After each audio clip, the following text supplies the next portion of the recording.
আসসালামু আলাইকুম, ঈদ মোবারক।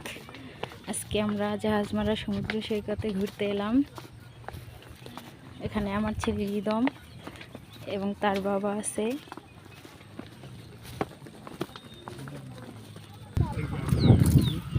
যে আমরা এখন এসে পড়েছি।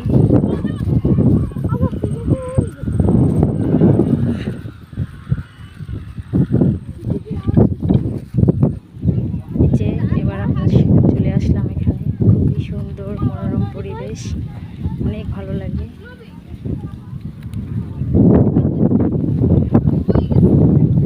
আমার ছেলে খুবই ব্যস্ত ছিল এখানে আসার জন্য, তাই ওকে নিয়ে ঘুরতে আসলাম আজকে আমরা।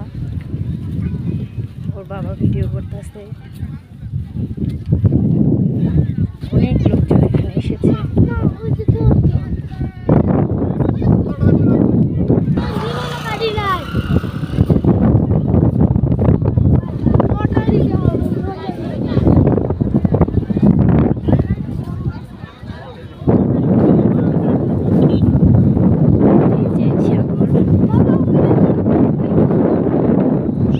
খুবই সুন্দর একটা পরিবেশ এখানে।